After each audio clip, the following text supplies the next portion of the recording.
New claim against the captain of that doomed cruise ship off the coast of Italy. A cook aboard the Costa Concordia says as the water poured in, the captain sat down for dinner less than an hour after the ship's disastrous impact on those rocks.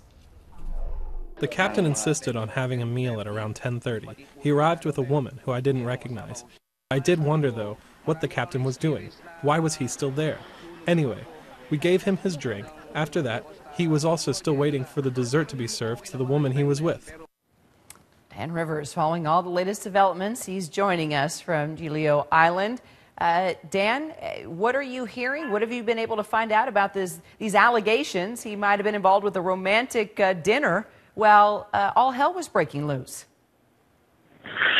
Absolutely, yeah. I mean, it seems that was the case. The woman who we think he was having dinner with is a 25-year-old Moldavian woman who is a Costa employee but was not on duty at the time of this disaster. She had bought a ticket, an onward ticket, to spend more time on board with her friends on the ship. Having completed a previous passage. She's also come out speaking about what happened, defending the actions of the captain, suggesting he didn't abandon ship as early as the Coast Guard would have us believe. Here's what this woman, Domnica Chermotin, said. I've heard in Russian media that the captain left the ship first, or among the first, but this is not true. I'm a witness. I don't know if I'm invited to testify in the court or not, but as a witness I can say that I left the deck at 23:50 following an order from the captain, who told me to go to the third deck to get into a lifeboat that could take more people. And that is at odds with the account that we'd been given by the Coast Guard.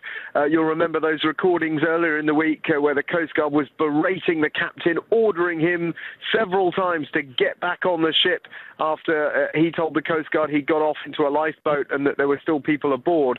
So we've got two conflicting accounts which don't seem to add up. And clearly, you know, this is going to be the subject of a court case, one would imagine. He's already under house arrest. With manslaughter charges pending. He hasn't been charged yet, but I'd imagine this is all going to come out in a court case over the next few months. Well, you mentioned you just got off a boat ride with the Coast Guard. Did you get a better look at what exactly happened, Dan? Yeah, we got really close up to the decks of the Costa Concordia, and you get a real sense of firstly what a steep angle she's lying at, and how difficult it would have been for people on the deck to fight their way back up onto the side of the ship to try and escape. You also got a good look at the hole that they've blasted in, one of the many holes they've blasted in with explosives, and the Navy divers to try and get access underwater to the underwater section. Around the other side, we saw that enormous long gash in the hull.